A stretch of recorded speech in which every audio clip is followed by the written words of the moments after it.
2. We have a Philippine newscast for the new year of 2013. Good day to everyone. Magandang araw po sa inyong lahat and welcome to the website of Philippine News. Here are our stories for the day. Another year is coming to an end and the news never stops.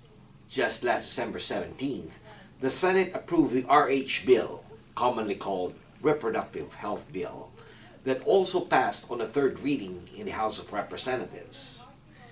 The Philippines is looking to its landmark law that provides sex education and contraceptives to the public, another first in 2012. Looking back on the year's top stories, from the good to the bad, 2012 has been an eventful year indeed. First is the interesting news of the 2012 is the Corona impeachment. A month before then President Gloria Macapagal Arroyo's term expired, she appointed Renato Corona as the 23rd Chief Justice of the Supreme Court. His appointment faced controversy as the Constitution states that there shall be no appointments 2 months before the election, up to the end of President's term. Aside from this issue, Corona has been accused of consistently ruling in favor of the former president and failing to disclose his 2.4 million in savings. Corona said that the secrecy of foreign deposits is guaranteed, as stated in the Philippines Foreign Currency Deposits Act. But on January 16, 2012, the impeachment trial of Corona began. Despite a powerful defense team led by retired Supreme Court Justice Serafin Cuevas, the evidence against Corona proved overwhelming. And on May 29, 3 months after the trial began, 20 out of 23 senators found him guilty of violating Article 2 of the impeachment for his failure to disclose to the public his statements of asset, liabilities, and net worth. The second interesting news of 2012 is about the Philippine and Chinese territorial dispute. On April 8, 2012, the Philippine Navy spotted 8 Chinese fishing vessels in the Panatag Shoal, also known as Scarborough Shoal, located 140 miles west of Luzon, the main island of the country. Under international law, the Chinese vessels were inside Philippine territorial waters. 2 of the 8 fishing vessels had large amounts of illegally obtained corals, live clams, and sharks. China's marine surveillance vessels intervened and prevented the detention of the vessels. The Chinese then asserted their claims on a shoal within the West Philippine Sea, or as the Chinese call it, the South China Sea, by stating that no illegal fishing took place in their territory. Citing claims that dates back centuries according to Chinese maps, the second country engaged in word battle that threatened to turn out dormant dispute into active one.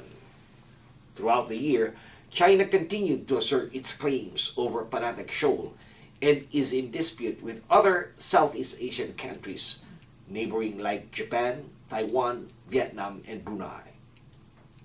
Third interesting news of 2012 is the sports highlight.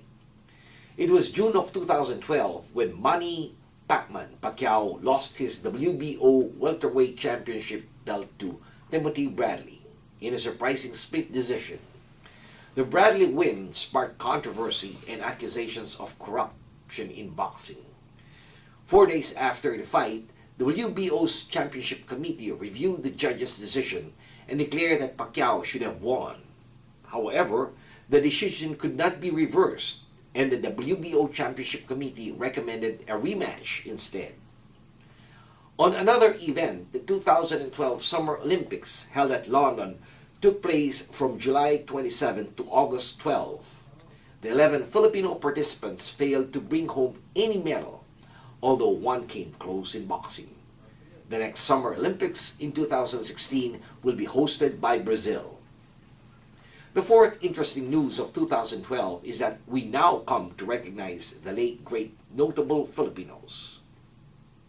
Tagged as the king of comedy of Philippine cinema and television, the death of Rodolfo Vera Quezon, more popularly known as Dolphy, came as a shock to to the entire country.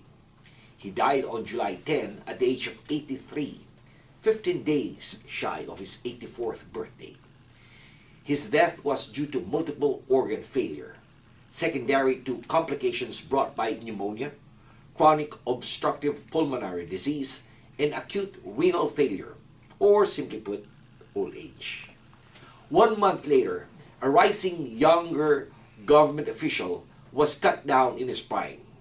It was on August 18th of 2012 when a Seneca plane carrying 4 people coming from Cebu to Naga crashed in the waters of Masbate. The plane carried Interior and Local Government Secretary Jesse Robredo, together with 2 pilots and his aide. The aide survived, however, Robredo and the 2 pilots died on the plane crash.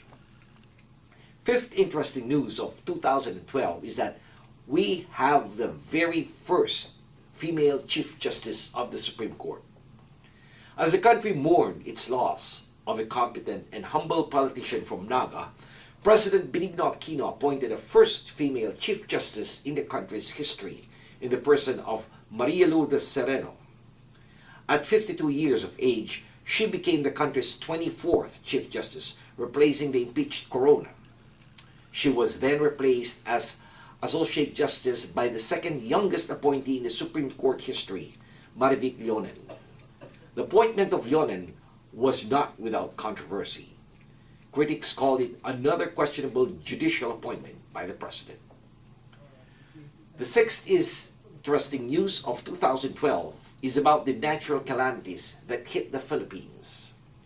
From late July through the first week of August, heavy rains brought by the Habagat, or as we know it, the monsoon rains, affected huge parts of Metro Manila. 8 days of continuous downpour left 89 people dead and 604 pesos millions worth of property damage. The early part of December was the worst for the southern part of the Philippines as Typhoon Pablo caused massive damage in Mindanao, leaving 1,020 dead, 844 missing, and 1.2 million families displaced.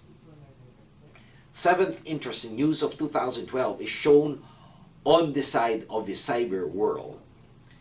The Cyber Crime Prevention Act of 2012, signed by President Aquino on September 12, implemented penalties on internet-related crimes such as identity theft, online fraud, illegal accessing of computer networks, and child pornography.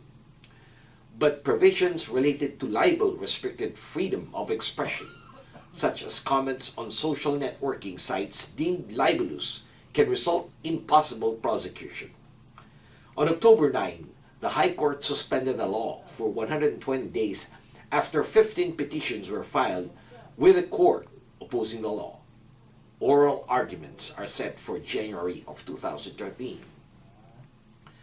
The eighth interesting news in the much-awaited peace pact signed. It was on August 15 that the framework agreement on the Bangsamoro state between the Philippine government and Muslim Mindanao was signed. The pact called for a new autonomous region called Bangsamoro, which will take effect once the new laws are finalized within the 2-year period as called for by the peace pact. The ninth interesting news of 2012 is the much-awaited religious affirmations. The second Filipino saint, Pedro Calungsod, was canonized on August 21st of 2012. He was a young Catholic Filipino who suffered religious persecution and martyrdom during his missionary work in Guam in 1672. On November 24th, Bishop Luis Antonio Tagle was made cardinal by Pope Benedict XVI in a papal consistory at St. Peter's Basilica in Vatican City. And finally, for the surprises of the year 2012, we would like to note that for 12 consecutive months, the proof that the Philippine economy is continually in a healthy rise could be seen in the steady growth of the Philippine stock market. Growth in all sectors in the Philippine economy can be attributed to the various factors, including the estimated 11% of the adult population working overseas. Huge income coming from remittances and the booming business processing outsource market were just some of the factors that resulted in the steady growth of the economy. As things go up, at some point they must come down. This was evident as the Filipino champion Pacman suffered a sixth-round knockout by his opponent Juan Manuel Marquez in their fourth non-belt match last December 8 in Las Vegas. Making up for this sorry loss was the impressive win of Nonito Donaire Jr. over Mexican George Arce, known as the Filipino Flash. Donaire seems to set to replace Pacquiao as the Philippines' next king of the ring. As the year draws to a close, the supposed end of the world on December 21st was a hot topic. However, majority of the Filipinos only see this day as a stepping stone to Christianity's happiest day of the year, Christmas Day. And this has been your weekly news in review. This news has been brought to you by the premier Filipino-American newspaper in the United States, the Philippine News. On behalf of the management and staff of the Philippine News, this is David Rodriguez signing off and bidding everyone thank you for listening. Magandang araw po sa inyong lahat. Have a great day and mabuhay po kayong lahat.